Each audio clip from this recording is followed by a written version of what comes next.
My name is Walter Jameson. I'm 78 years old. I've spent most of my life working the same stretch of land outside Montgomery, Alabama, to 53 acres of clay, cotton, and sweat. My wife, Mary Ann, God rest her soul, and I raised our son, David, in the little white farmhouse my father built with his bare hands. I was proud of that land. I was proud of the life we built. But nothing prepared me for the pain family can bring, not through absence or death, but through betrayal. I sold the farm 2 years after Mary Ann passed. The upkeep was too much.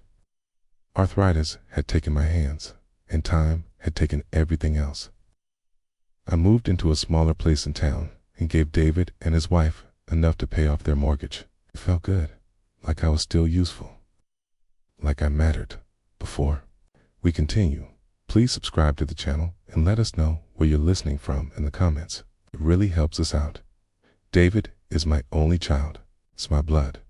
When he was born, I stood outside that delivery room and cried like a child myself. I taught him how to bait a hook, how to drive a stick shift, how to pray when the storms came in. He used to call me his hero. But time has a strange way of turning sons into strangers. He started visiting less after his second promotion. He became busier, more polished. His wife, Lisa, always made me feel like a stain on their clean white rug.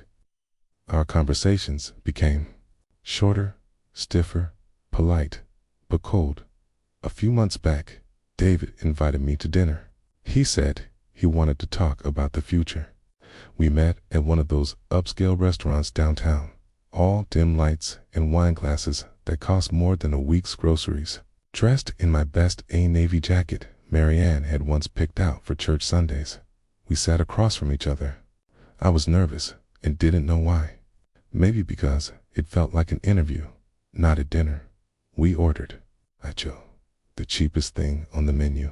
Its waiter, young man named Eli, was kind, called me sir every time and smiled like he meant it. I noticed that David didn't waste much time.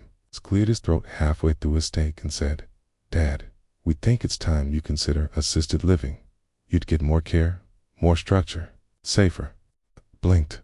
"I don't need a home," I said, quietly. He looked irritated.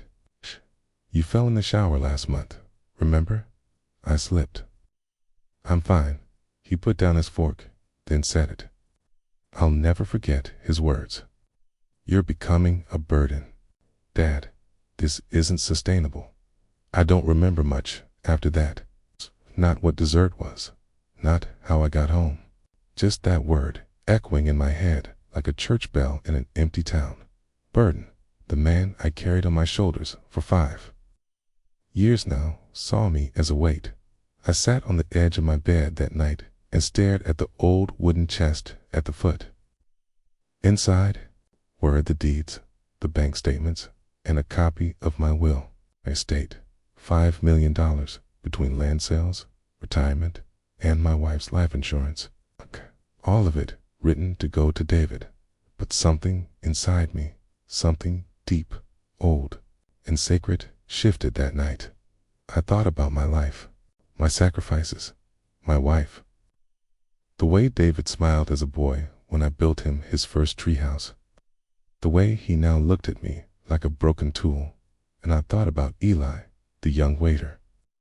A stranger who treated me with more respect in 1 hour than my own son had in a year.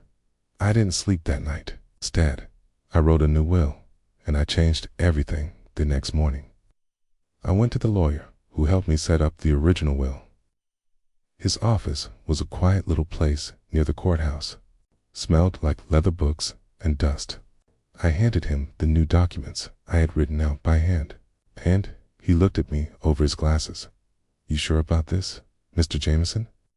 "I've never been more sure of anything," I said. We notarized it that day, legally binding. Final, it wasn't.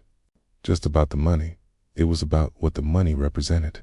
I had given David every chance to see me, to truly see me. Not as a burden, not as an obligation, but as a father who still loved him, who still remembered every scraped knee and bedtime story. He had made his choice. 3 weeks later, I returned to that restaurant. Same corner table, same dim lights, and to my quiet surprise, the same waiter, Eli. He recognized me and smiled. "Good to see you again, sir. Have you been?" I paused a moment, then told him the truth. "Better, actually." He served me like I mattered, asked how I liked my food, took time to chat, even though it was a busy Friday night. Asked him about his life. Turns out he was 23, studying to be a nurse. Grew up helping his grandmother until she passed. Said he always wanted to care for people like she cared for him. He worked 2 jobs to pay tuition, barely making rent. That night, after paying the bill, I slipped him a folded note. He looked confused. "What's this?" "It's just something I want you to read when your shift ends," I said, shaking his hand. "And don't lose it." The note read, "Dear Eli, you treated an old man with kindness when you didn't have to. You saw me when my own son wouldn't, and that means more than I can say. I've made arrangements for my estate to go to you. All of it, the house, the accounts, the land that was sold. It's now in your name.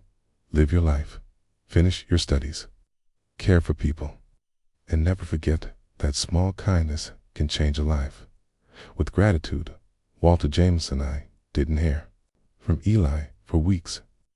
I figured maybe he thought it was a joke, or maybe he hadn't read it at all. But then, one quiet Sunday morning, I heard a knock at my door. When I opened it, Eli stood there, his eyes red, hands shaking. I didn't know what to say," he stammered.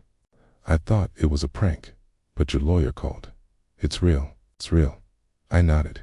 "And it's yours now." He hugged me, tight, like a son would, and in that moment, I felt peace. The fallout came later, of course.